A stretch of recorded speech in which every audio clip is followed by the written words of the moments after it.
years, the bodies of black children had been found in the woods, then the rivers of Atlanta, Georgia. In all, more than 24 victims, most of them strangled. By May 1981, the police and FBI were hiding in the brush, beside and below the river bridges. This was to be the last night, almost the last hour. I heard the splash. Bob Campbell, a police recruit, jumped to his feet, down beside the Chattahoochee River. I was really startled. It sounded like a body entering water. He looked up at the bridge. And I saw brake lights of a car come on. I saw red lights. The car started slowly moving away from me across the bridge. Campbell radioed the other team members up above him. I asked, did a car stop on the bridge? Because, I couldn't believe what I saw. And each person told me they didn't see it. Then a policeman in a chase car, hidden on the other side, came on the radio. He just said, the car is pulling into the parking lot here, turning around in front of me. Started coming back across the bridge, coming back in my direction. This is that white station wagon. Police followed it and stopped it nearby. FBI agent Mike McComas rushed to the scene. The driver was standing by the highway. He was talking with the officers, saw a black male. He had on a baseball hat, had on glasses. The young man was Wayne Williams, about to turn 23. A self-anointed music talent scout who slept days and roamed the city at night. McComas invited Williams over to his car. He got in the car and I said, do you know why we're here? And he immediately said, yes, it's about the missing children. And that kind of stunned me, and I said, well, what do you know about that? And he goes, well, he said, I don't think that the various news agencies are covering it adequately. Do you? 2 weeks later, this headline would break the news of that night on the bridge. Wayne Williams would be sent to prison to serve 2 life sentences for murder. At first glance, he hardly looks like a serial killer. Not much more than 5.5 feet tall, barely 150 pounds, now in his 50s and growing bald. The bottom line is, nobody ever testified or even claimed that they saw me strike another person, choke another person, stab, beat, or kill, or hurt anybody, because I didn't. This is the first time Wayne Williams has talked on TV in at least a decade. Why do you think you were convicted? Fear. What do you mean?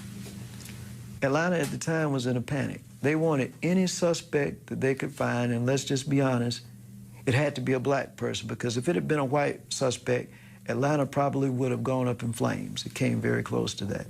Do you think you'll ever be free? No, Dot, it's not a matter of if to me, it's a matter of when. Some 30 years after Wayne Williams' trial and conviction, there is still debate and some doubt. This time, you can be the judge and the jury. We'll lay out the evidence on both sides, and you'll hear from Wayne Williams at length. Then we'll invite you to reach your own verdict: guilty, innocent, or a third choice, not proven. The first clue was found on a dead boy's tennis shoes. The victim was Eric Middlebrooks, his body left here in a rainy alley, a foster child who rode his bicycle away one night on an errand and was dead by dawn. Detective Bob Buffington saw something red stuck to Eric's tennis shoe. And I noticed in the flap of the edge of this shoe, this tuft of what to me appeared to be wool. And that was it. We could find no other evidence. Back at homicide, Buffington showed the fibers to his superiors. The lieutenant made a big joke out of it and told the rest of the squad that if I went over to the lieutenant's house and cleaned out the lint trap in his dryer, we could probably clear out all the cases in the city of Atlanta. Still, Buffington sent the fibers to the state crime laboratory. A young forensic scientist, Larry Peterson, took a look. So why was a fiber that was stuck in the crack of a shoe Why was that Because it was important? somewhat loosely there, and people don't normally have tufts or carpet fibers loosely stuck in their shoe. From those few thin threads, Peterson would begin to build a case to try to catch a killer. How many fibers across the board did you look at every day in this case, when the case really started getting busy? 100, 500, Well, 1,000? Literally, there's going to be hundreds, if not thousands of fibers there, depending upon the case. In the spring of 1980, no one wanted to believe a serial killer was loose in the city, even when Bob Buffington spotted a disturbing pattern. There had been a sharp increase in the number of children under the age of 14 who had been killed. When he told his boss at Homicide, the major threatened to transfer him. And I truly think that they were afraid that there would be a panic. It was this mother, after the loss of her 9-year-old son, who finally forced police to listen, but not until almost a year after her boy died. Camille Bell and her children lived in these project apartments, poor to the eye, but rich in mind and spirit. Yusef Bell was an honors student in the gifted program at school. On a warm October Sunday in 1979, he walked away on an errand to buy snuff for an elderly lady downstairs.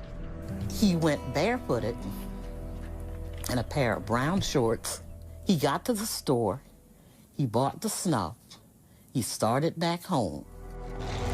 Less than half a block from this store, Yusef Bell stepped off this curb and vanished. And nobody saw anybody do anything or anything, but they did see him come back across the street. And that's the last that we saw him. Camille Bell called the police. They came and said they'd write a report. That's all. Days went by. Camille waited with 2 older children and Yusef's 3-year-old sister. And so she is terrified. If he can go to the store and they can steal him, then she doesn't want to leave the house. She doesn't want to do anything. Camille hid her own fear from her children. And you've got to hold them together so you can't act as scared as you are. The body of Yusef Bell was found in an abandoned schoolhouse. His body would not turn up for another month. Yusef Bell had been strangled. All of what could have been, should have been, and probably would have been was taken away. And we'll never know now because somebody decided that it was all right to just kill a little kid because they wanted to. For a long time, the 3-year-old would look for Yusef every time it was a foggy day. And we'd go out into the fog, and she would go as far as she could into the fog. And I'd say, come back here, and she'd say, I got to go find my brother. And she said, the clouds came down, so Yusef can come down. The child, her mother said, had confused the fog with heaven.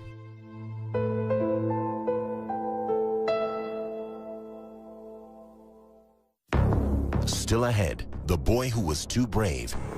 I mean, he was like, man, I want to find this killer and get this reward money. A drive-by threat against the FBI chief's child. Some guy in a pickup truck said, I'm gonna get you, nigga. And in the end, the curious question of the CIA. When you're 19 years old, you're saying you work for the CIA. You've been recruited. I'll let the document speak for itself. I'm not going to comment on it. Then. Do you know how to kill someone with a chokehold? That's a yes or no answer. No, it's not. Yes, no, it is, actually. No, it's not. No, it's not. Do you know how to kill someone with a chokehold? No, it's not.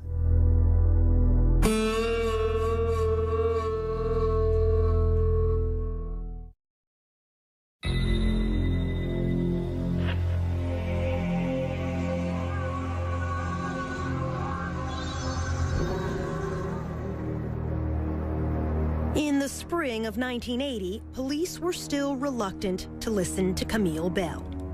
Children were dying on the streets of Atlanta in the daytime. Among them, Jeffrey Mathis, only 10. Like Yusef Bell, he walked down the street on an errand to this gas station to buy cigarettes for his mother. She never saw him again. What we had here was a predator, and what he was looking for was somebody who was cut off from the herd. And if you don't realize you're in trouble until you're in trouble, then you have no way of getting out.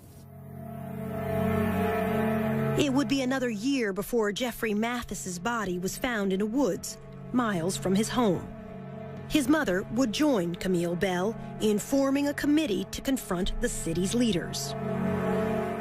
The reaction of the police was that we were overreacting and that there was no serial killer. Even though, by now, 6 black children were dead. 4 others were missing. Perhaps we were like distraught parents that really needed everyone's sympathy, but nobody needed to do anything. For years, it has been a dirty little secret among the press and the police. Deaths of blacks draw less attention than deaths of whites.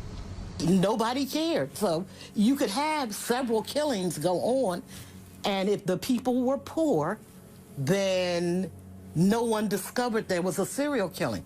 If you were black and poor, then really nobody looked, especially if you're black and poor and Southern. Police were slow to recognize these deaths were different. Many of the bodies were left in the woods, far from home, unlike most murder victims who are found where they fall. Unsolved murders of children is very rare. If a 9-year-old got killed, it was because somebody slapped him across the room, he hit his head, and he died. Police did not create a task force until a year after the first murders began. FBI profiler Roy Hazelwood came down to help. 3 detectives drove him around the city and turned into Jeffrey Mathis' neighborhood. As soon as we turned onto that street, everything stopped. The guy cutting the grass stopped. Guys playing dominoes on the porch stopped. I said, "What's going on?" I said, "Everything stopped." They said laughingly, "That's because we have a honky in the car." John Glover, who took over as FBI chief in Atlanta that summer, says that's why he and Hazelwood decided the killer had to be black. The killer is someone who is invisible in the black community. And who is invisible in the black community but another black person? Welcome Harris was one of the first task force detectives. He knew it had to be someone who went unnoticed. We felt like it was somebody who would come in the neighborhood and get these children and not draw attention to themselves. The question of which race struck a raw nerve. It had been only a dozen years since the murder of Dr. Martin Luther King. On the surface, Atlanta was a well-integrated city. Beneath the surface, it remained separate and unequal. My prayer and the prayer of everybody in there was we wanted the person to be black.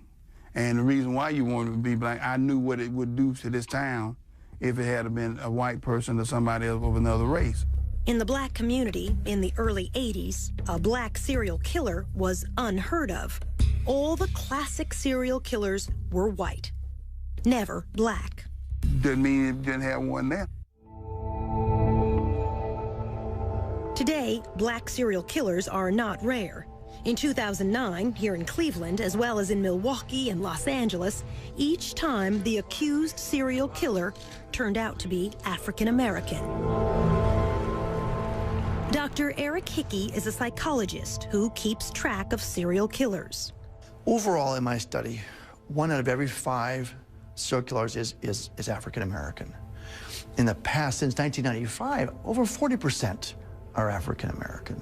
We're finally saying, you know what, blacks do this too. There were whites who fed the fear in Atlanta. As FBI chief, John Glover had moved into this upper-class white neighborhood. His 12-year-old son was playing outside one afternoon. Some guy in a pickup truck, he was out in the yard. in our side yard. We were on a corner. We lived had a corner lot. You know, said, "I'm gonna get you, nigga," as he was driving by. Kasim Reed, seen in these childhood photos, was only 10 when the first two bodies were found in the woods close to his home in the summer of 1979. My life did change. How so? Not out as late as you used to be, not able to ride your bike unaccompanied. In 2010, Reed would become the mayor of Atlanta. But back then, as the youngest boy in his family, his teenage brothers were his protectors. And I didn't move without my brothers for about a year.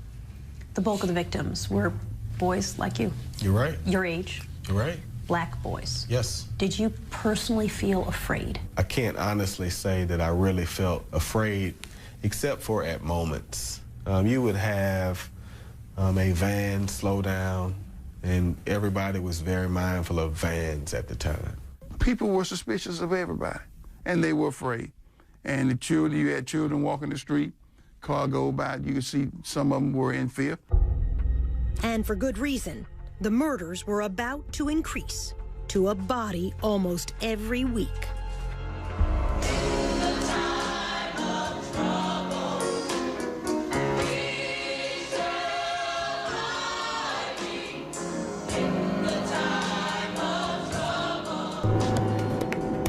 Coming up, a creature of the night.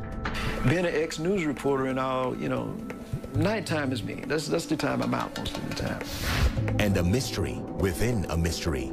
He walked into the back of the studio and he had horrible scratches on his arms. And he said he had fallen into a bush.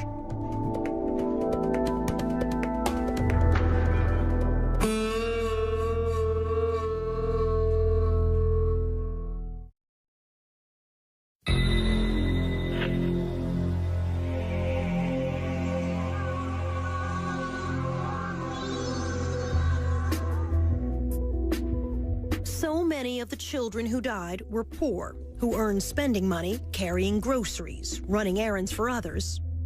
Or, like Luby Jeter, peddling car deodorizers outside this supermarket on New Year's weekend, 1981. His mother worried about his going off alone. He said he was a big boy. They had to catch him first. Luby was a good student, a sophomore in high school. A witness at the shopping center that day saw Luby with a man and helped a police artist draw this sketch, a man with a baseball cap, perhaps a scar on his cheek. Luby never came home. I believe he'd been kidnapped. Police searched the woods around Atlanta. They did not find Luby. Instead, police found two other bodies. Young boys who had disappeared 10 miles and a month apart, yet both left here at the same dumping ground. The number of known dead, now 15. The unsolved murders of so many children had become front-page news around the nation and the world. This is the reward. The city announced a $100,000 reward, soon to grow to $500,000. The task force was swamped with sketches of suspects, none of them alike, many suggested by psychics. At the state crime lab, Larry Peterson was sifting through thousands of fibers: nylon, rayon, acrylic, acetate. Is it like looking Multiple or smaller? It's like looking for multiple needles in multiple haystacks. Then, in January 1981, a breakthrough. Peterson realized they were seeing one green carpet fiber with a unique shape. This is a cross-section of that fiber, magnified many times. This particular fiber had two very, very large lobes and one short lobe. The lobes are the three ends of the boomerang shape. The shape was the most distinctive feature of the fiber. He showed me a slide taken from another carpet. This is a single tuft from the carpet, cut in cross-section. Yeah, I can't tell that's green. That's enough. Even putting the tiny fibers under the microscope didn't help me. How can you tell what color this is? Because in this green carpet, because of that light green, it looks very whitish. The color is seen microscopically is not going to be identical to what the overall carpet would be. Instead, an even more sophisticated microscope So let me just open this up. can separate colors to identify a specific fiber. We took another look. Oh, now you're talking. Now, Peterson knew what to look for. When I was looking at the fiber at first, I had no idea who had made it. I just knew it was very distinctive, and I would recognize it instantly. But he didn't know where to find it. Wayne Williams was not yet on anyone's radar. He had freelanced as a TV cameraman who shot fires and overnight news. He told us, You know, I know the streets of Atlanta. I've been around a while. Being an ex-news reporter and all, you know, nighttime is me. That's the time I'm out most of the time. now almost 23, a wannabe music producer, he was trying to form a singing group modeled after the Jackson 5. In fact, the afternoon Lubie Jeter disappeared, Williams says this receipt shows he had an alibi, auditioning young singers from 4:30 to 8:30 that evening. The studio was a small demo studio. Kathy Andrews was co-owner of that studio. To my best recollection, he auditioned young kids for a group that never existed. They were roughly as young as 8 and as old, for the kids, they were as old as 11 or 12. Now living in another state, Kathy Andrews did not want her face shown because of what she saw on another day at her studio. At one point in time, when Wayne came for one of the sessions, he walked into the back of the studio and he had horrible scratches on his arms. Deep and painful, crisscrossing both arms. It was more this way and that way and that way and that way and that way and that way. And they were angry looking. And when I looked at him, the first words out of my mouth was, "Oh, Wayne, what happened? That looks awful." And he said he had fallen into a bush. 15-year-old Terry Pugh died late that January. His body dropped by the roadside in a rural county 20 miles from home. He had been strangled. His mother. Whoever killed him, he had a tussle with him because he had scratches all over. It gives me chills down my spine still. To this day, Kathy Andrews does not believe Wayne's explanation. He did not fall in a bush. It was after you realized it, it was fairly obvious. I mean, and I don't know what else could have caused that kind of wound on his arm.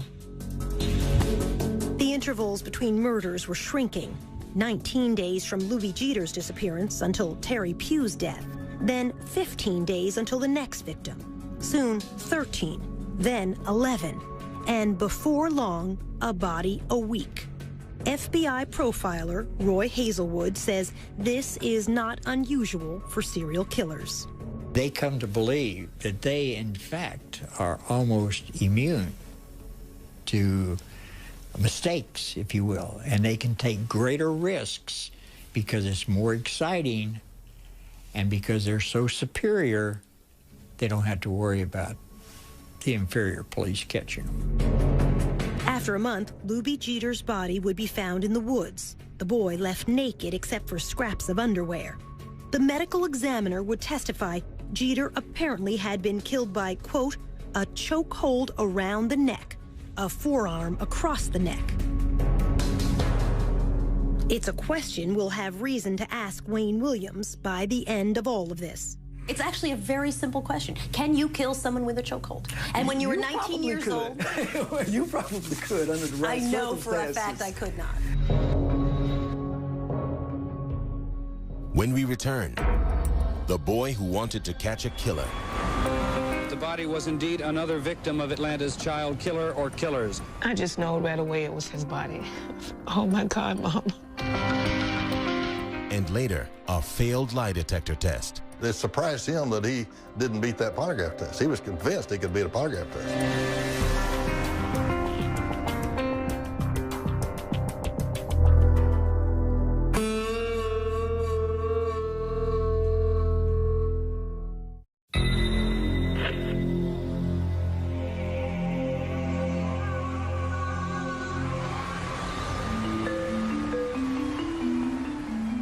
There's yet another twist in the missing and murdered children case. Atlanta is a city of frustrations and fears. As the number of missing and murdered children grows. That the body was indeed another victim of Atlanta's child killer or killers. We're told that the child... Patrick Baltazar was the kid who was convinced he could catch a killer.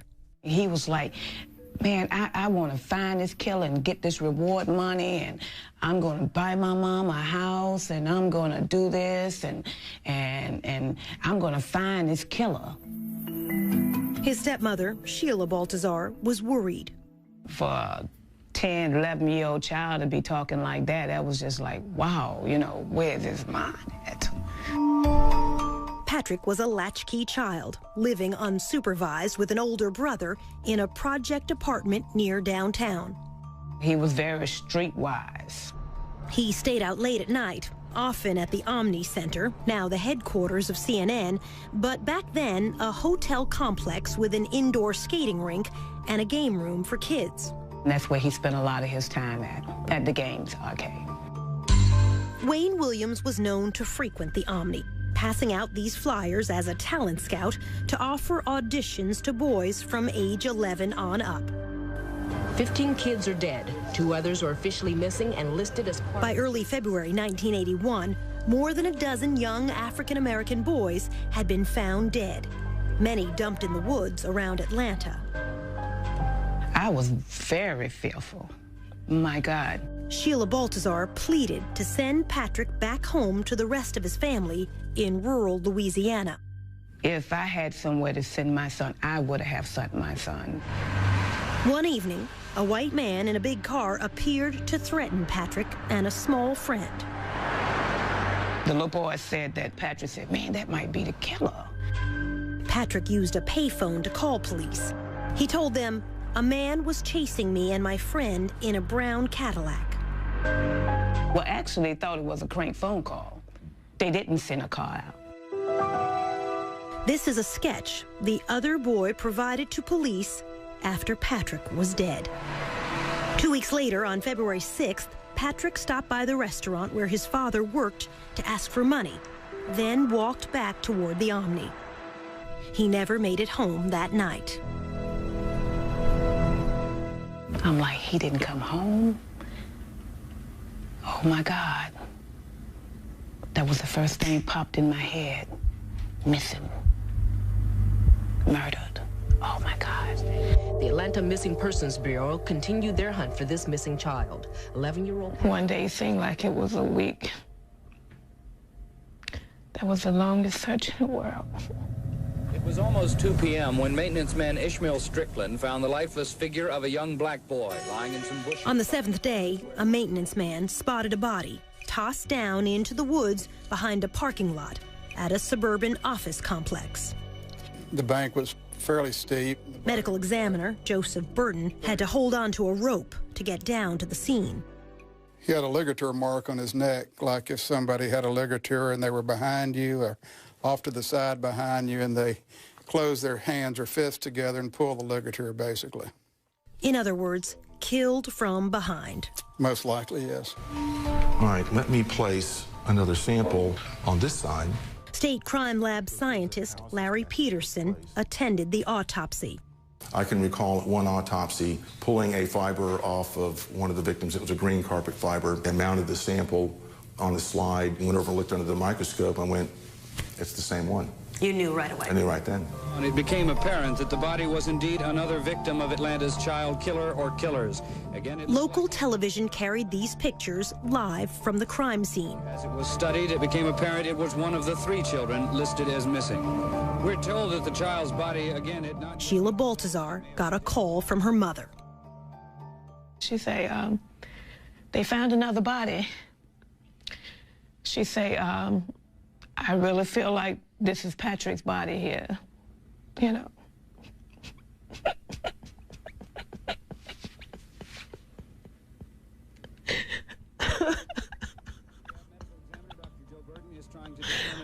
Oh my God. But if he is one of the 3 missing children, the chances are strong that he was 11-year-old Patrick Baltazar, who disappeared 1 week. Mrs. Baltazar and her husband went to the funeral home to identify their child.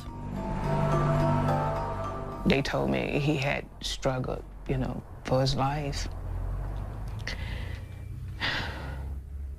And seeing the print, you know, the rope print across his neck, all the way around the front.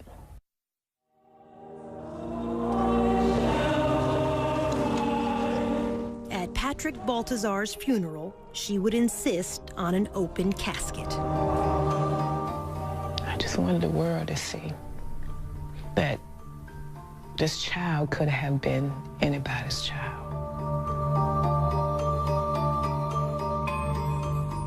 Patrick's fifth-grade classmates wrote a poem, read at his funeral. This from local TV coverage that day.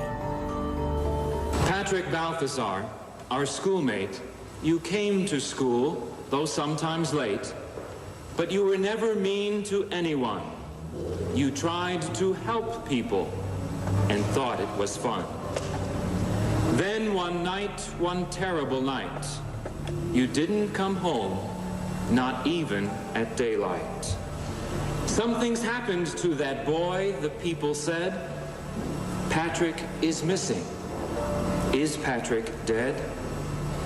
We cried some, and we bowed our heads, and hope for your safety, and prayers were said. Oh God, please bring back that missing boy. When he returns, we will shout for joy. The police and the news people came and went. In all our hearts was no content. No one could rest until we knew whatever had happened to you. Then one day your body was found out in the woods on the cold, cold ground. Someone killed you and dumped you there. It was a mad, cruel person who did not care. There was not a word about how you died. It is no wonder that we all cried. Patrick, we miss you and wish you knew how much your schoolmates grieve for you.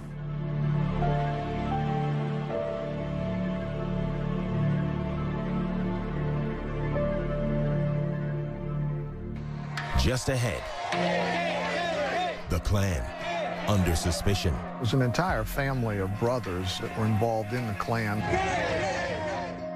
And then a disappearing nylon cord. Could have been the murder weapon, as far as I know.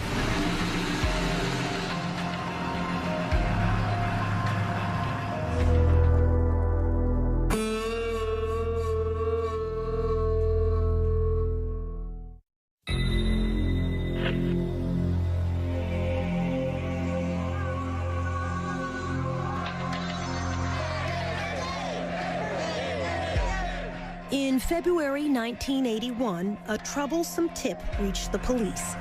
A man involved in the Ku Klux Klan could be Atlanta's serial killer. Atlanta was about to explode, and here was information potentially that the Klan could have been doing this. Bob Ingram with the GBI, Georgia's Bureau of Investigation, got the case. It was an entire family of brothers that were involved in the Klan that were the focus of this particular intelligence information. An informant said one brother had threatened Luby Jeter, the child found dead only weeks before. The Klan associate lived here on a dead-end street in the railroad town of Mountain View, on the outskirts of Atlanta. We're tapping telephones. We heard a lot of rhetoric. We heard a lot of racial slurs. On one wiretap, the detectives heard this said, "Go find you another little kid." The GBI followed the four brothers for almost 2 months. These family members were under surveillance at that time, physical surveillance, where we had an eyeball on them. In those 2 months, 6 more black youths would disappear and die. Detectives saw nothing to link the Klan to them. If somebody was in there with a van or 2 or 3 men who, you know, to grab somebody and dump them in the back of a van, people would have noticed if they were white. The brothers were called in. They took lie detector tests and passed. They were polygraphed and cleared as to their involvement in the killing of Atlanta's children. Clearing the Klan didn't stop the murders. Jojo Bell was one of the victims who vanished during the surveillance. He used to hang out at this seafood carryout place. Manager Richard Harp. You come here and do anything, I'll give him $1 or $2. Just long enough he get money to go to show or get money to buy stuff at the store or something like that. Jojo Bell, unrelated to Yusef Bell, came by Captain Pegg's one last time. About 3:30, 4 o'clock Monday, he came by and stuck his head in the door. He said, "Richard, I'm going to shoot basketball. I'll see you later." Throwed his hand up, went on up to speak. To a schoolyard basketball court like this. This witness, Eugene Laster, knew Jojo and saw him leave the game. He said Jojo left in a station wagon that looked like this. Laster testified he got in the car, got in Wayne's car. In court, Laster would identify Wayne Williams as the driver. Eugene Laster. Okay. He's pretty much an eyewitness. Said that you gave a ride to Jojo Bell in your station wagon. Okay. Did you? No, I did not. You never gave a ride to Jojo Bell? No, I did not. Williams did not deny he was the driver. He instead insisted his passenger had to be someone else. Jojo Bell was never to be seen again. But it would be horrendous if another child dies, period. A week later, Sammy Davis Jr. and Frank Sinatra came to Atlanta for a concert to benefit the children. The photographer up on stage, that's Wayne's father, Homer Williams, with the black newspaper Atlanta World. How come you got no tuxedo on there? You're going to come up here on the stage looking like that there. Backstage with Sammy Davis Jr. in a photo which made the front page, that's future Mayor Kasim Reed. I remember that. It was so cool meeting Frank Sinatra. As a young child, Reed would help the volunteers searching Atlanta's woods every Saturday. We literally would walk through wooded areas, chaperone, and we would walk for a period of time until about an hour before nightfall. But now, a new twist in the murders. Patrick Baltazar, the 20th victim, would be the last child to turn up in a wooded area. A day or two later, an official would tell reporters fibers and dog hairs were being collected from the victim's clothing. The next child to die would be found in a river, wearing nothing but underpants. Fewer clues now for Larry Peterson. We're talking maybe a dozen or dozens of fibers as opposed to hundreds or potentially 1,000 fibers. The 13-year-old victim was found beneath this bridge over the South River in Atlanta's suburbs. A driver crossing that bridge earlier in the week saw a man leaning over the railing. It turned out to be the same afternoon Jojo Bell disappeared. At trial, the witness said the man was Wayne Williams. Jojo's body would not be found for 7 more weeks, until Easter Sunday. It had floated far down the South River, almost into another county. He also had nothing on but underwear, basically. Medical examiner Joseph Burton went out in a boat to retrieve the boy. We've got the body wrapped in a sheet. I'm the one with the shirt off. Dr. Burton ruled both Jojo and the other boy found in the river had been asphyxiated. We didn't have any history of either one of these boys swimming in the South River in their underwear. Other bodies were now washing up in the Chattahoochee River to the west and the north of Atlanta. 5 victims in that river in the next 6 weeks. I said, you know, if I was doing that, I'd be throwing them off the bridge. FBI agent Mike McComas grew up along a river in Tennessee. He knew if something were to float on downstream, it had to be dropped in the middle of a river. McComas suggested the bridge stakeouts. We looked at remote places, dark places. We believed it would be at nighttime as opposed to daytime. The FBI and police began night watches at 14 bridges over the Chattahoochee and South Rivers. The stakeouts were to last 4 weeks. Nothing until the very end. We, at that point, were ready for that to be our last night. And Wayne Williams showed up that night. Just before 3 a.m., the station wagon drove onto the bridge. Had he waited a couple more hours, we might not have been there. Otherwise, we would have missed him.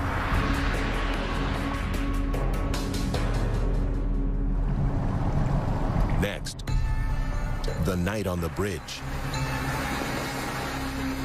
You said, I know this is about those boys, isn't Correct. it? Mm-hmm. That's what I said. Pretty damning statement, don't you think?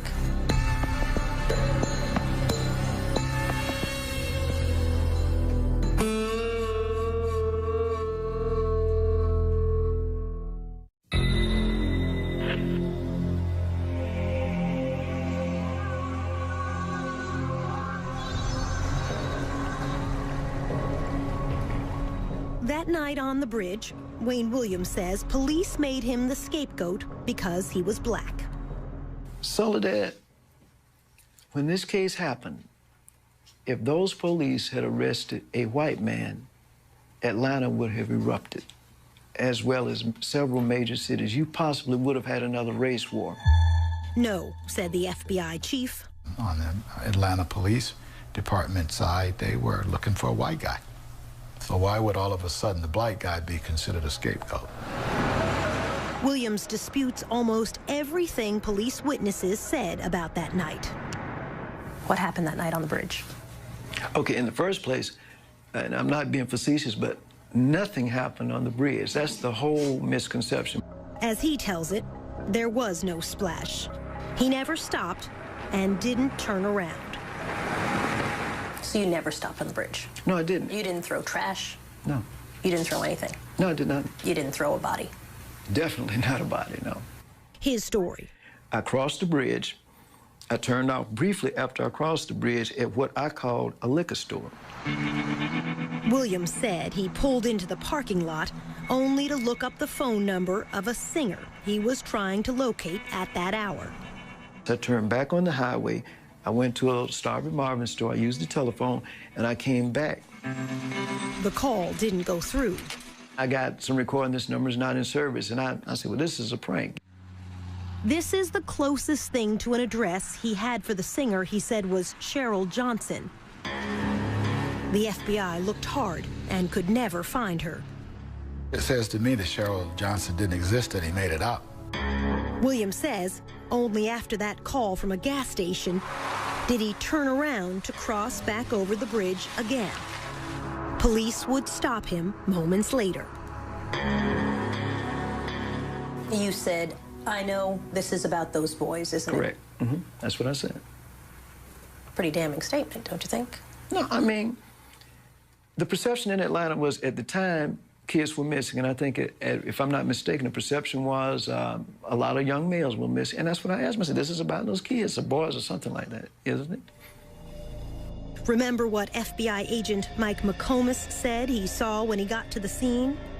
Saw a black male. He had on a baseball hat. This is the sketch provided by the witness who saw Luby Jeter talking to a man the day Luby disappeared and died. McComas had never seen this until we came back to show it to him nearly 30 years later. This is a real strong resemblance to the person that I talked to, Wayne Williams. He had on a baseball cap. His hair was in an afro, so this just looks like him. Williams agreed to let McComas search his station wagon. On the floor, in the front of the back seat, he saw... There was a nylon cord. The best that I could describe the nylon cord was a ski rope type, the woven type, and it was, my guess, about 24 inches long. No. Williams denies there was any such cord. Because if that rope had been in the station wagon that night, I'm sure they would have taken it. The fact that I didn't confiscate it doesn't make it go away. It was there. The nylon cord would never be seen again. Could have been the murder weapon, as far as I know. Yet, FBI supervisors decided to let Wayne Williams go that night. Well, first of all, he didn't have a body. So, secondly, there was no one who saw Wayne Williams outside of his car. There was no one that saw him throw anything overboard. 2 days later, only a mile downstream from that bridge, another body. After 2 years, one suspect now, Wayne Williams.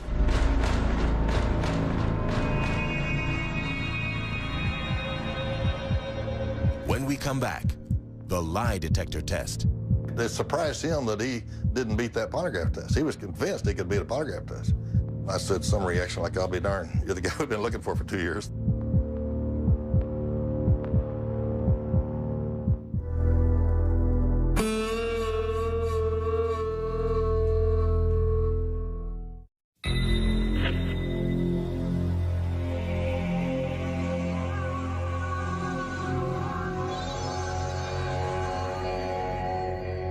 The second day after Wayne Williams was seen on the Chattahoochee River Bridge, the body of Nathaniel Cater washed up downstream.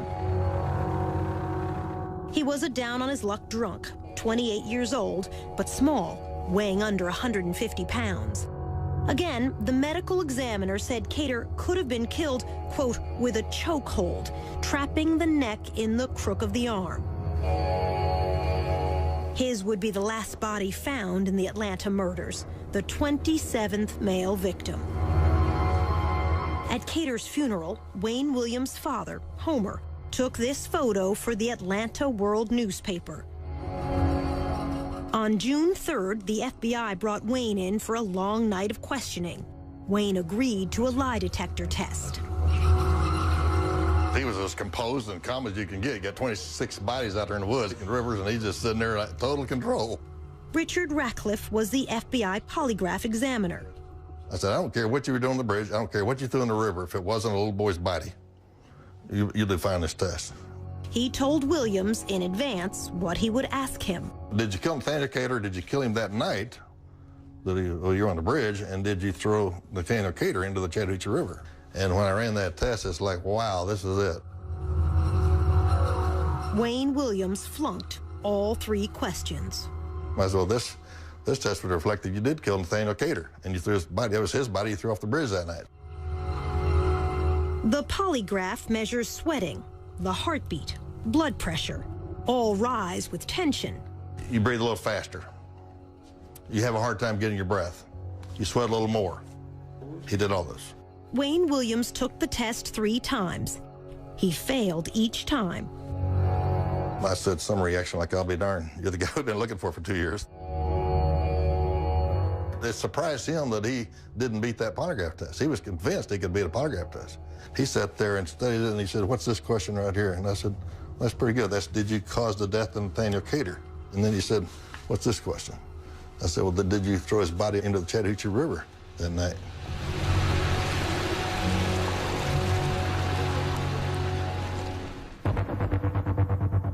With the media waiting outside the FBI, the mayor's spokesman, Angelo Fuster, was called in to handle the press. And in comes Homer Williams. Fuster asked Homer, a press photographer, why he was inside the building, trying to get a scoop on the suspect. And he said, no, that's my son. And I thought, oh, geez. Homer told Fuster. They detained him and impounded my car for littering. They detained him for littering, is what he said. And I said, that doesn't sound right. This is at night. And I said, littering? He said, yeah, he was driving over this bridge and he stopped to throw some garbage and boy, they rushed him and stopped him. And at that point, I said to him, Homer, I don't think you need to talk to me anymore. We asked Wayne Williams about throwing garbage off the bridge. He denied his father ever said that. Your father said you stopped to get rid of some trash. No, my father never said that. I never said that, and my father never said it. While father and son were inside the FBI, evidence technicians were combing the Williams home. The FBI's top fiber expert, Harold Dedman, led the search.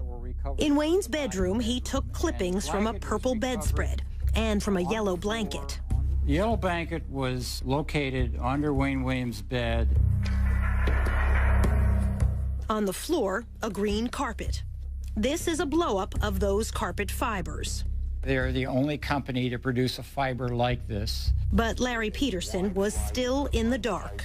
I had no idea there was a bridge incident. He had been called to the FBI office to help search this station wagon, but not told why. Then he spotted FBI techs returning from their search, and so he went out to the home to snip fibers for himself. Saw the green carpet. Did you feel this is it? You know, I really didn't. Because it was a middle-class home, a young man living with his parents. But Peterson thought, I'm going to run these back to the lab and just look. I started with the green carpet. Once I put that sample under the microscope, I mean, I knew instantly that that was it. You knew that they had the killer. I knew that was it.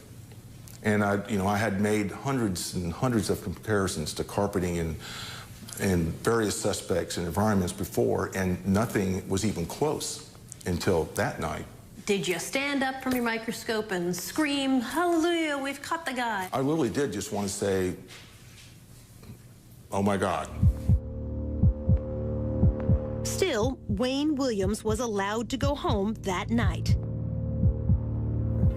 And make a couple of other errands, so I was in the area, and I just decided. In the morning, Wayne Williams called in reporters and TV crews, who agreed not to show his face. He asked what was dropped in the river. Nothing. He acknowledged he failed a lie detector test. Then, asked about the victims, Wayne Williams said this. Some of these kids are in places they don't have no business being at certain times of the day and night. Some of them don't have no kind of home supervision, and they're just running around in the streets wild. And I'm saying, when you're doing that, that's not giving anybody a license to kill, but you opening yourself up for all kinds of things. We asked Wayne what he meant. When you say, that's not giving anybody a license to kill, but you're opening yourself up for all kinds of things. My point is very simple. All right, if you're out roaming the streets, like not all of these, but some of these victims were, you put yourself in a position for bad things to happen. For days, the district attorney was reluctant to take Wayne Williams to court based on fibers alone. While he hesitated, the FBI, police, and media all kept a watch on Wayne. In this parking lot one day, he showed an angry face to a CNN camera crew. Well, hey, I'm telling you to quit following me, because I'm saying at this point you're following me and you're on private property. And if I were you, I'd get the hell off. Finally, on Father's Day evening, 1981, detectives arrived to arrest Wayne Williams for the murder of Nathaniel Cater. Once he disappeared in the back of this police car, Williams would never be free again, to this day.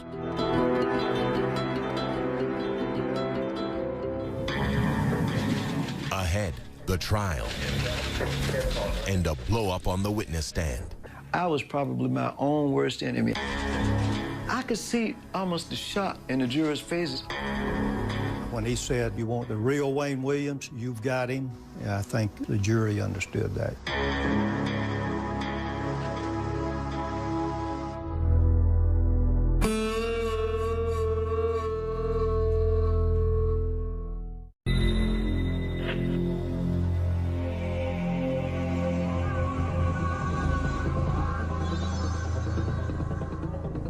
Wayne Williams would go on trial at the start of 1982.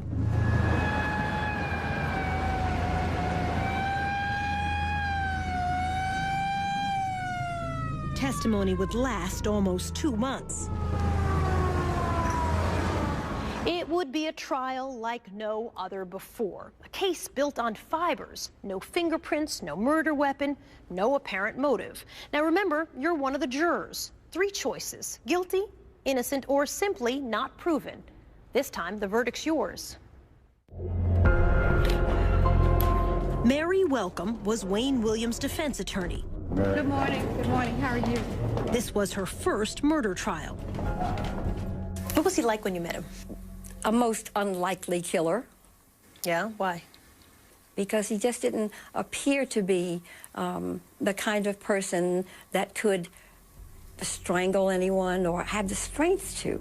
To her, Wayne Williams seemed gentle, childlike. One day I left him in jail. I said, Wayne, is there anything I can bring? Would you like anything?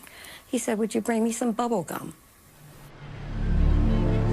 Williams was charged with and tried for only 2 murders, Nathaniel Cater and Jimmy Payne, both adults found in the same area of the Chattahoochee River.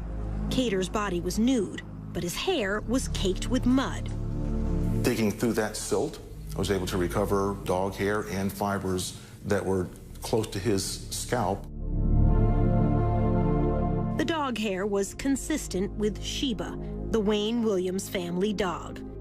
In Cater's hair was one of those unusual green carpet fibers. Under a microscope, Peterson could see the boomerang shape, just like those in the Williams family carpet. This is an actual piece of that carpet, which the FBI's Harold Dedman said was quite rare. It's got an unusual carpet fiber. It was manufactured for a limited amount of time. It was a 10-year-old carpet. On Jimmy Payne, the other victim, Dedman found yellow rayon fibers stuck to his cotton shorts, fibers consistent with the blanket under Wayne's bed. I personally took the cutting from the yellow blanket that was under the bed.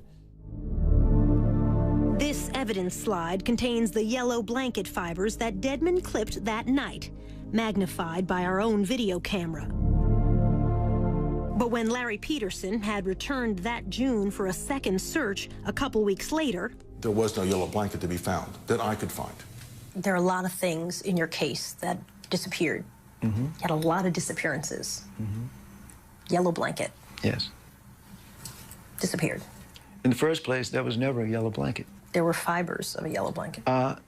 There were fibers alleged to have come from a yellow blanket. Nobody's been able to produce a yellow blanket because, quite simply, and I'm just being very blunt with you, there was no yellow blanket. Or maybe you got rid of it in between the first time they searched and when they come back. It seems like to me, if I were a police officer, I would have confiscated the blanket too.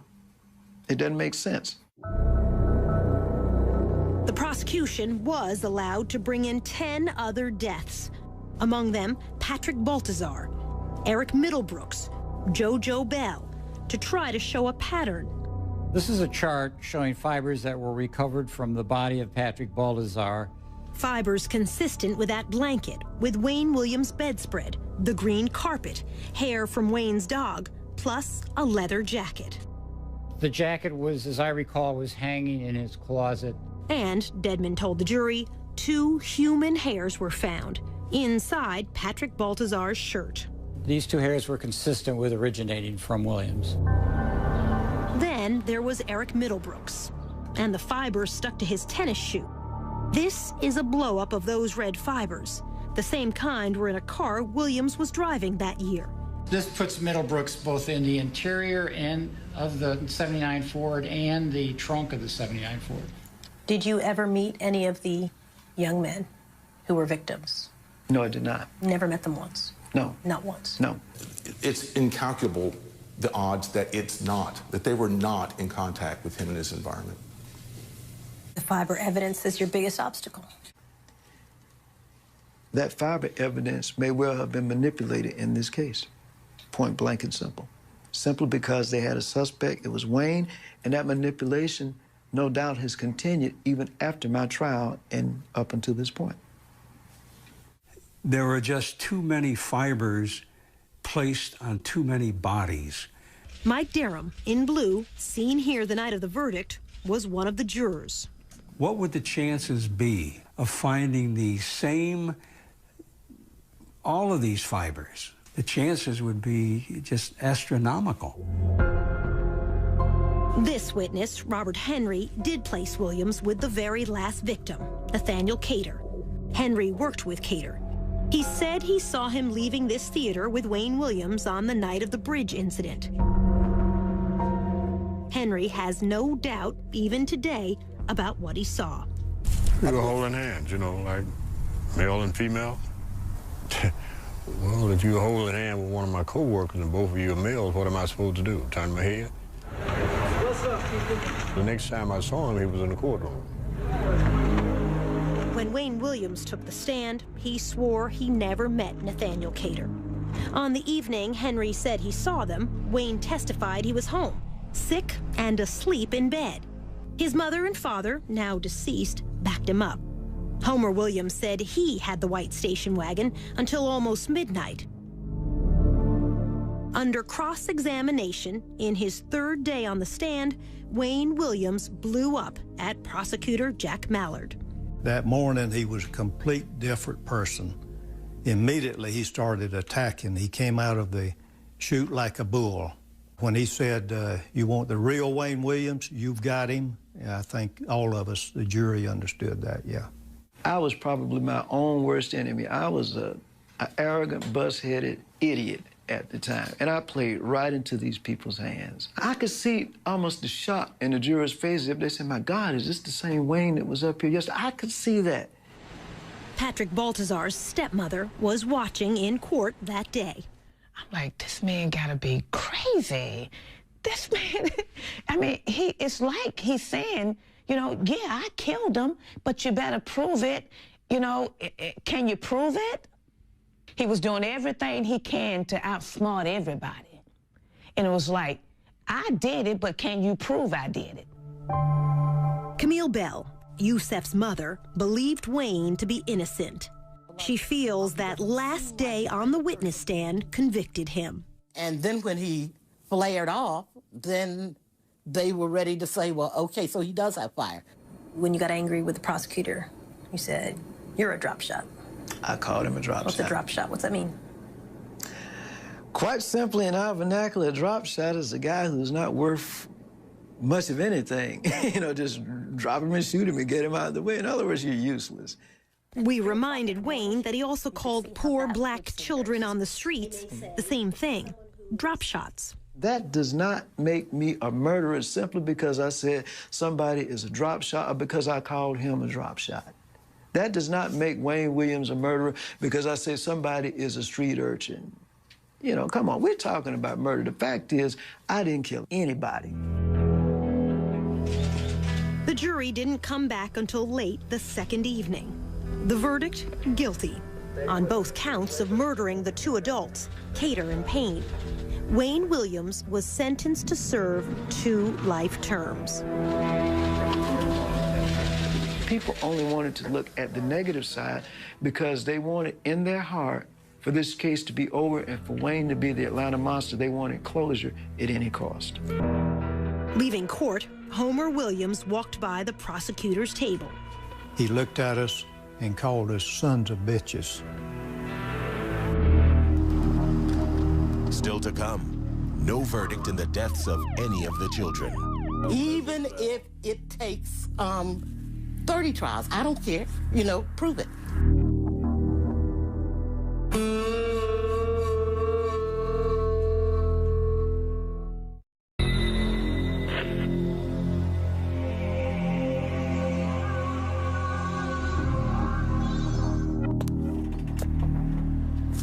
Defense attorney Mary Welcome did not expect the guilty verdict. I was crestfallen. So why do you think the jury convicted him? Because he might have been guilty. Because he might have been.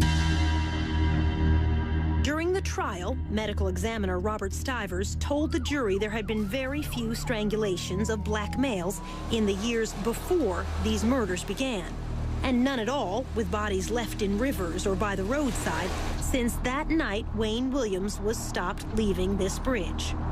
They were convinced that the crimes had stopped because Wayne had been arrested. And I think what happened is people stopped looking and stopped counting.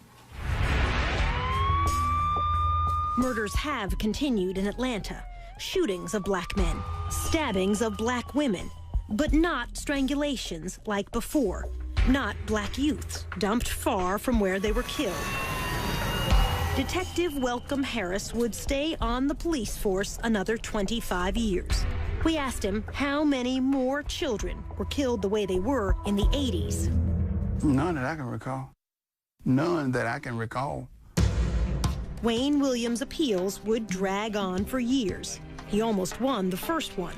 Georgia Supreme Court Justice George Smith helped a colleague write a ruling that would have reversed the verdict. He would have found that the evidence didn't support a conviction. That's what he did find originally. but the 5 other justices resisted. When we met, they pitched a royal fit. They were not going to overturn the conviction. The 5 of them would. In the end, all the justices, except Smith, agreed to uphold the conviction. Wayne Williams said the court was bullied into making its U-turn. I think the pressure came from as high as the White House, and we'll leave it at that. Not so, said George Smith, now retired from the court, but still practicing law in his 90s. I can't imagine that it happened in a case like this. I can't imagine it happened in any case, but certainly this case, it didn't reach to the White House. Smith did write a dissenting opinion. He said the fiber evidence fell short of scientific certainty, and the prosecution should not have been allowed to use the so-called pattern evidence on 10 other murders. I said the only similarity in the crimes in this case is the fact that all of them were dead. Smith was denounced on the floor of the Georgia legislature. I was an N lover. You know what the N stands for. Mary Welcome agreed when Justice Smith wrote the defense attorneys were ineffective. We were rendered ineffective. We were rendered incompetent because of the lack of funds, lack of time, and the lack of resources. Absolutely. Things did go wrong in the trial that should not have. An ambulance driver suggested an explosive motive for Wayne Williams. This from CNN's report at the time. Bobby Tolan said Williams asked him once, had he ever considered how many blacks could be eliminated by killing one nigger child? But unknown to either side, Tolan was not his real name. In fact, he had a criminal record. He testified under a false name, had an extensive arrest record under his real name. I'm not sure that we knew all of that at the time, or it was disclosed to us. Rogers' home is but 8 blocks away from where he was found today. Then there was the murder of Larry Rogers, a retarded youth. This witness testified she saw Rogers slumped over in a station wagon as Wayne Williams drove away. But another person also saw Rogers in that station wagon at that same intersection that day. He helped a police artist draw this sketch. It does not look like Wayne Williams. However, the defense never called the other witness to ask about the sketch. No, I don't even remember seeing that. Supporters of Wayne Williams say there was one murder which shows the fiber evidence could be faulty. The death of 12-year-old Clifford Jones, left by a dumpster in an alley on a summer night in 1980. Some of those unusual green carpet fibers were on his body. Yet another boy said he saw a coin laundry operator kill Clifford Jones. Detective Welcome Harris said the boy was not believable. He exaggerated stuff. In other words, he was open to suggestions. And if you said that Mickey Mouse was up there, and if he sensed that you wanted him to say that, he said, yeah. Wayne supporters point out the laundry manager failed 2 police lie detector tests, but few are aware of a third test given by the FBI examiner, Richard Ratcliffe. The result? In layman's terms, he passed. He wasn't involved in killing Jones. Only days after Wayne Williams was convicted of killing 2 adults, Atlanta's police commissioner closed the books on 21 other murder victims, declaring they, too, were killed by Williams. Most were children, among them Clifford Jones and Yusef Bell. But without trials, the mothers were left without a verdict, one way or the other, in the deaths of all of the children. Camille Bell. Even if it takes 30 trials, I don't care. Prove it. The prosecutor's answer, it would serve no purpose. You can only serve 1 life sentence.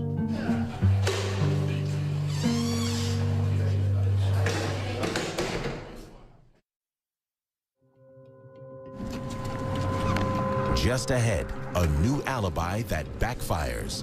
He was out that night, no question in my mind. He was not at home. He was out and about. And after all these years, new DNA evidence.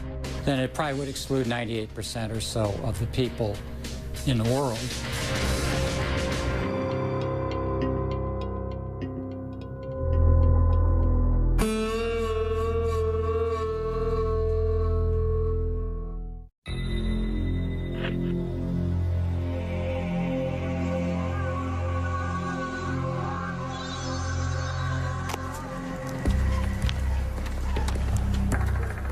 4 years after the trial, Robert Henry would change his story about seeing the last victim, Nathaniel Cater, holding hands with Wayne Williams. In this affidavit, Henry wrote, "If my life depended on it, I could not say the man I saw with Cater was Wayne Williams." Our producer confronted Henry with that affidavit. His signature is at the bottom. Yes, that's my handwriting. Whose words are those? They're not mine. Whose words are they? I'd rather not say. In the summer of 1986, Henry was in prison here when, he said, an associate of Wayne Williams came to see him and told him what to write. When you said, "I could not ID the face of Wayne Williams as the man I saw with Nathaniel Cater," are those your words? Those are words I was told to say. By? I'd rather not say. It might cause a problem. Could you ID the face of Wayne Williams? The person I saw holding Nathaniel Cater's hand was Wayne Williams, the man that was convicted of it. In fact, Henry had passed a lie detector test before he took the witness stand. When his visitor came to see him, Henry was serving 5 years for sex crimes. His false affidavit was used in court appeals. Wayne Williams lost each time anyway. To this day, is there any question in the mind whom you saw with Cater? No, it's not. It was? Wayne Williams. Robert Henry is not the only one whose story has changed back and forth over the years. So has Wayne Williams. At trial, Williams testified he was home all evening, sick in bed, when Henry said he saw him holding hands with Cater. Now, Williams says he has a different alibi for that evening. I was at a place called Hotlanta Records in College Park. Williams says he drove to that office near the Atlanta airport. He had taken photos for this poster the night before and went there to turn in this invoice to get paid. We delivered a bill and statement of services, and we were cut a check for it, and it was probably about 9 or 9:30 when I left that location. We reached Hotlanta's owner, Melvin Ware, now living in Los Angeles.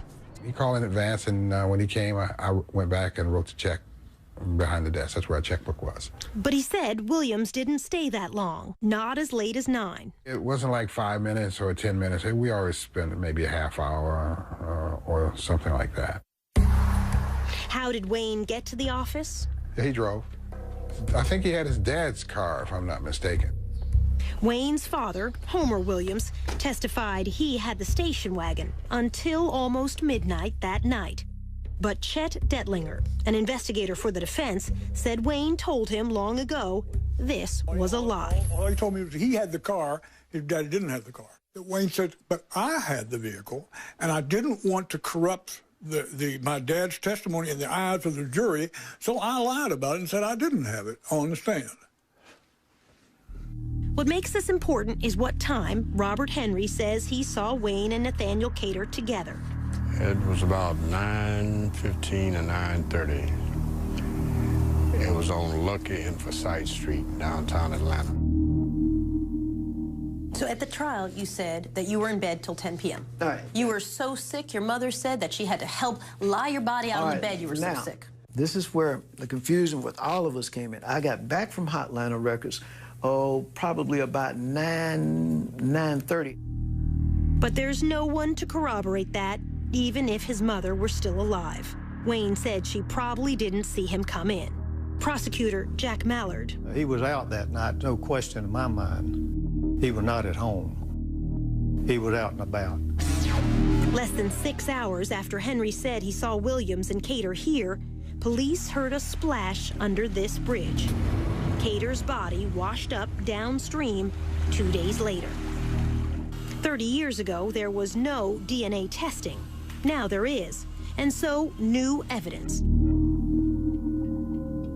Remember those 2 human hairs found inside 11-year-old Patrick Baltazar's shirt? In 2007, the hair fragments were sent to the FBI's DNA laboratory in Quantico, Virginia. The result?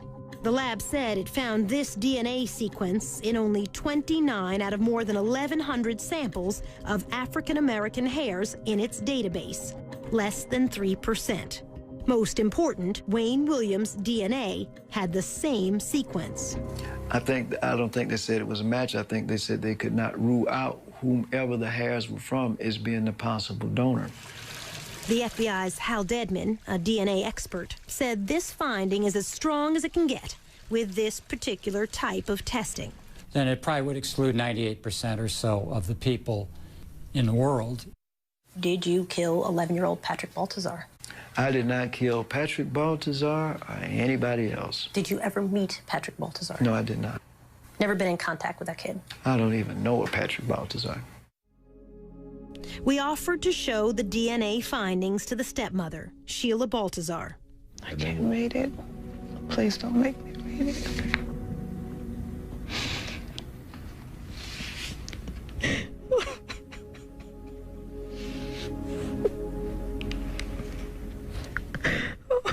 Oh my God.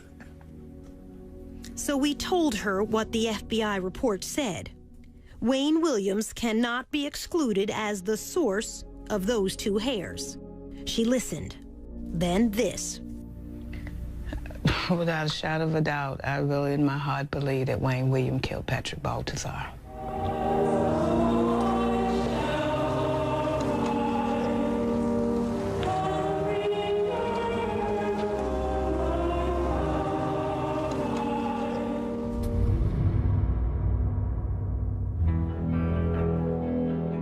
Next, train to kill.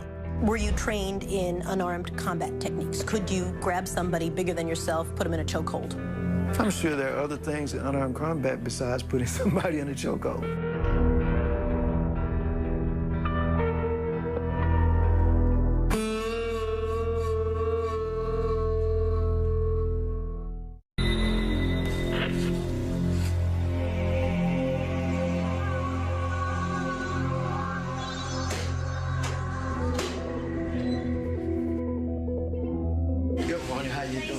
When we returned to prison for our final interview with Wayne Williams, we had one question he was not expecting.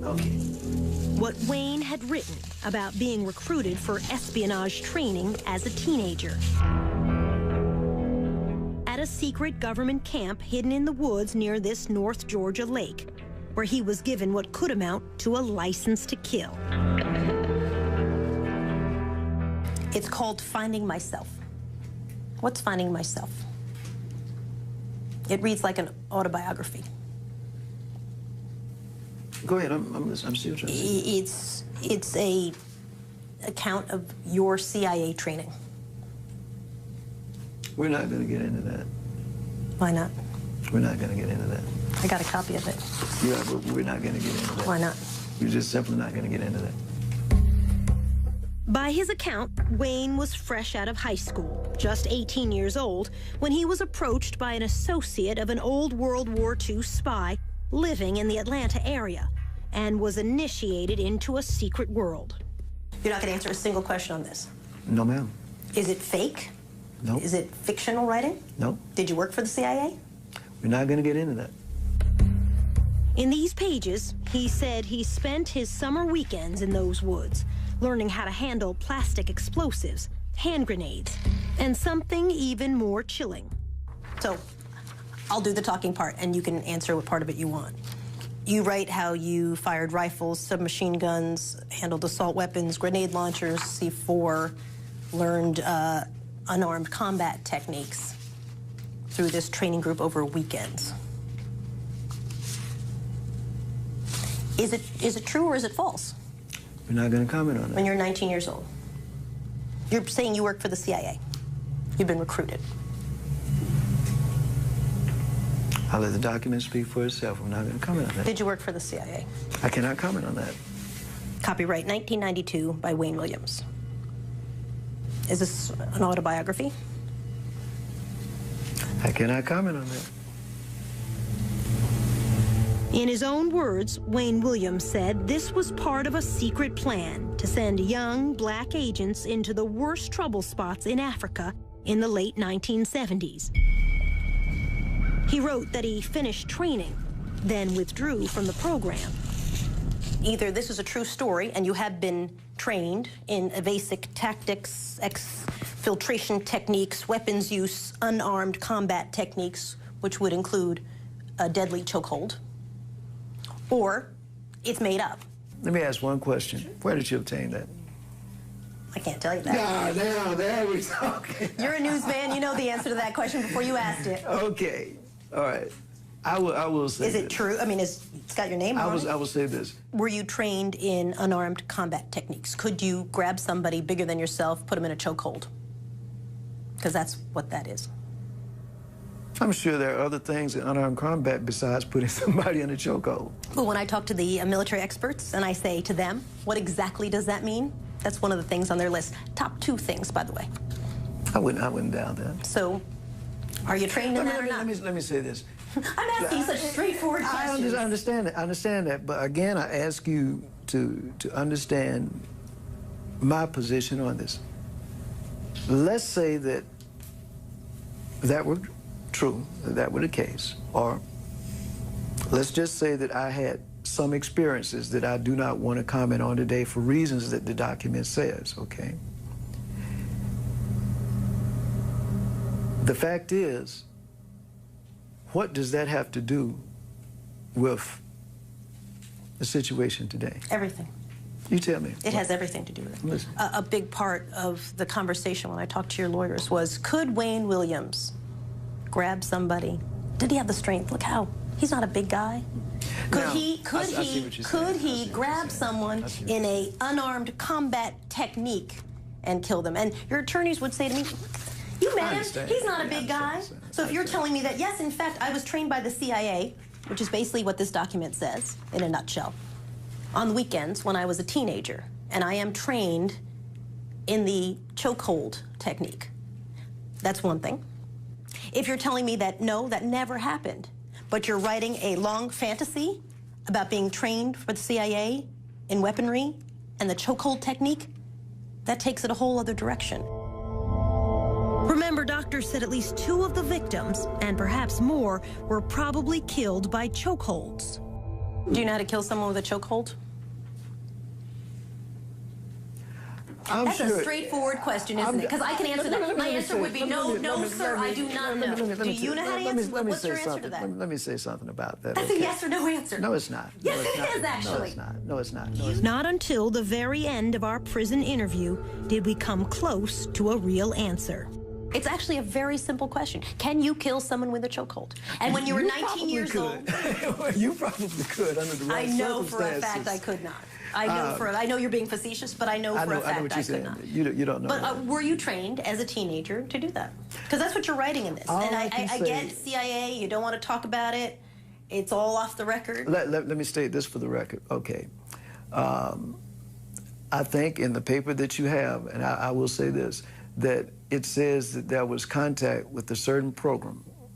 And I will say it was the Junior Officer Training Program, which was run by a certain agency, and you're correct, CIA. But I never said that I worked for them. I simply said now who's splitting hairs? That I had some contact with some person, and that's all I'm going to say. Were you trained that's all I'm in gonna these say. techniques? That's all I'm going to say. He did acknowledge it was CIA training, but said no more. So, is this true, or only a fantasy in his mind? The mind of a man the courts have found to be a killer. We'll leave that question with you. The verdict is now yours to decide in your own mind. Again, the choices, guilty, innocent, or a third choice not proven either way. In a few moments, we'll show you the verdict that our audiences reached when this documentary was first broadcast.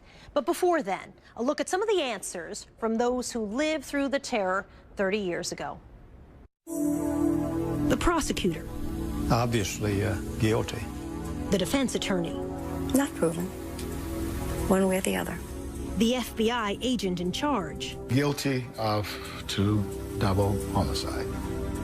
Sheila Baltazar. He could have killed all of them. The Supreme Court Justice. Not proven. The witness. Guilty. Camille Bell. Innocent but stupid. That first task force detective. No maybes, ifs, guilty. The right man for those homicides is in jail. The original audience verdict, guilty 69%, innocent 4%, not proven either way 27%.